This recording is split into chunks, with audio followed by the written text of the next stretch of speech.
그러니까 이 중도 보수라는 말은 뭐냐면 헌법 세력이라는 얘기고 결국은 민주주의 회복 세력이란 말과 동의어예요.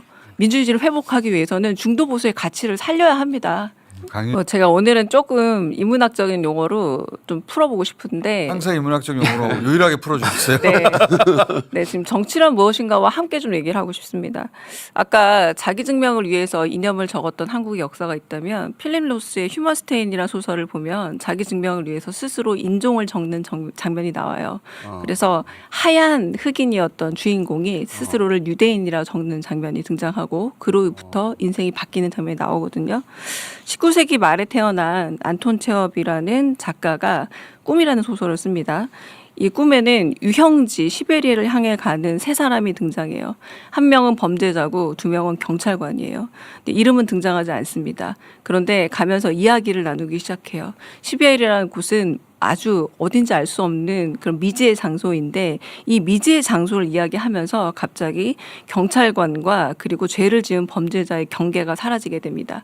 이게 무슨 말이냐면 아직 제정 러시아 시절이었던 그 당시 이들에게 시베리아라는 미지의 장소를 얘기함으로써 범죄자와 그리고 경찰관의 경계가 사라지는 겁니다. 저는 정치가 제시해야 되는 미래의 장소란 바로 이런 곳이어야 된다고 생각해요.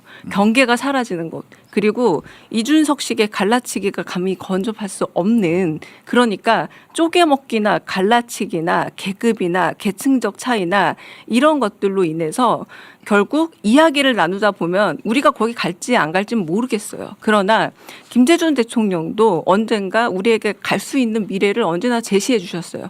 노무현 대통령도 우리가 갈 수 있는 미래를 제시해 줬어요. 우리가 이야기를 나누다 보면 갈 수 있는 곳입니다. 저는 중도 보수라는 곳도 그런 곳이라 그랬는데 요번엔 좀 달라요. 이미 도착했어요, 민주당은. 가야 될 곳이 아닙니다. 도착해서 귀에 쏙쏙 들어오게 표현을 하시죠. 대변인처럼 말을 하네. 아니 이미 도착해서 정치물이 들었어요. 야. 도착해서 깃발 꽂은 겁니다. 전 이번에 깃발 꽂았다 생각하지 가야 된다라고 이제 지향을 좀 더 해야 되는 건데 그런데 여기에 대해서 우리 이미 도착해 있어요. 왜냐하면 이 도착은 조금은 우연적인 부분도 있습니다. 윤석열의 노선은 뭐였냐면 마치 히틀러나 혹은 전제 국가처럼 일종의 독재주의를 했다면 지금 국민의힘은 되려 재정 일치를 꿈꾸고 있어요. 오히려 종교에 기대고 있어요. 그러니까 더 퇴행을 한 겁니다. 독재보다 더 퇴행을 한 상태가 돼버렸거든요.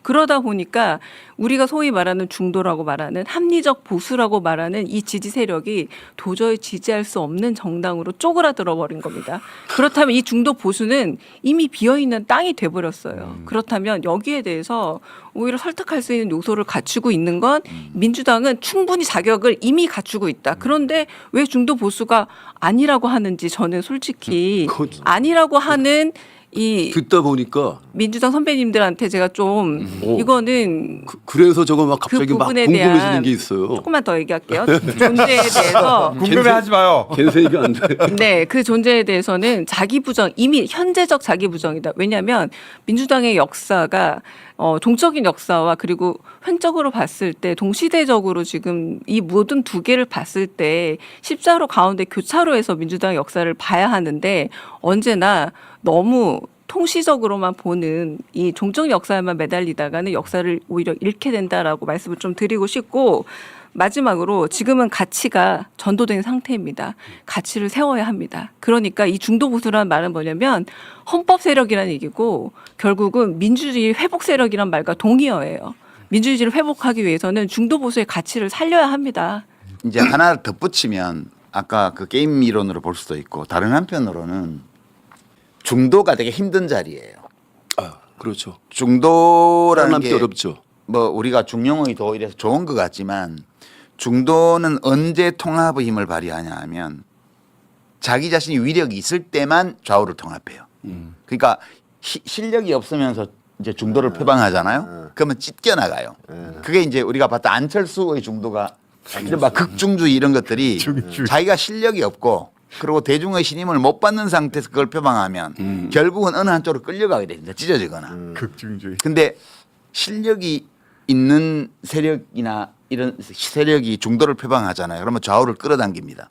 지금 저는 이제 평가를 이재명 대표가 자신감이 있나 보다 그렇게 생각합니다. 그거 동의합니다. 예. 예. 우리가 중도를 표방했다가 양쪽의 공격을 받아서 찢어지는 게 아니고 네. 중도를 표방했는데 양쪽의 비판을 받으면서 그쪽을 끌어올 수 있다. 이렇게 생각하는 게 아닌가?